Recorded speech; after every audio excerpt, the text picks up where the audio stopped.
Ethereum's deflation rate hits new yearly highs. Here's where the ETH price is headed next. The rate at which the Ether supply is deflating recently reached its highest level of the year. On Wednesday, the annualized EIP-1559 burn rate surpassed the ETH issuance rate by 425%, the most since a quirk last May, where the deflation rate rose above 17% for just one day. When the deflation rate increases, that means that individual ETH tokens are becoming scarcer at a faster rate. Most analysts think this ought to boost the cryptocurrency's price in the long run. ETH/USD's near 0% drop on Friday as crypto markets take a knock on concerns about crypto bank Silvergate and reports that Tether committed fraud to maintain access to the global banking system suggests traders aren't paying much attention to recent developments in the ETH deflation rate. Indeed, currently changing hands around $1.570 ETH/USD is now around 10% down versus its recent highs in the mid $1.700s. While ETH may be down since the start of February, its deflation rate certainly isn't. Indeed, it seems to be trending higher. Traders should keep deflation in mind as a potential talking point/narrative that could boost ETH later this year.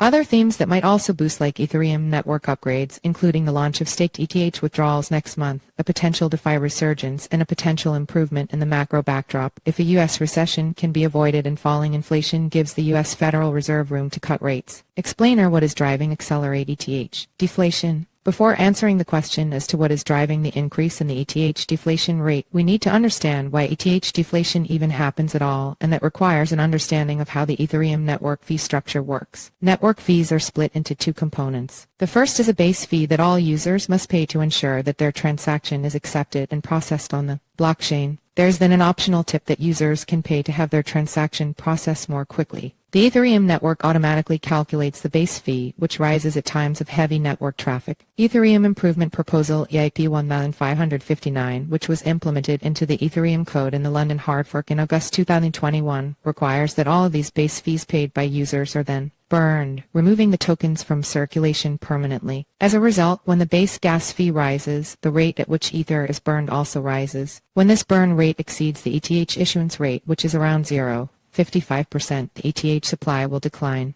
ETH is issued to the nodes and stakers that secure the Ethereum network. The below chart shows how Ethereum network-based gas fees have been gradually rising in recent months. The ETH deflation rate could accelerate further. High network congestion consistently drove the daily annualized ETH EIP-1559 burn rate as high as 0% in early 2022. At the time, the Ethereum blockchain was still powered by the much more energy-intensive proof-of-work consensus mechanism, and as a result of the much higher energy fees and miner rig costs incurred by the miners that powered the network, Ethereum's issuance rate was much higher at around 4.6% per year. That means that Ether's deflation rate only hit a maximum of around 1.5%. If a resurgence in the broader crypto and DeFi market can send the EIP-1559 burn rate back to its early 2022 highs, the new much lower ETH issuance rate means Ether's deflation rate could hit a staggering 5%. Where next? For the ETH price.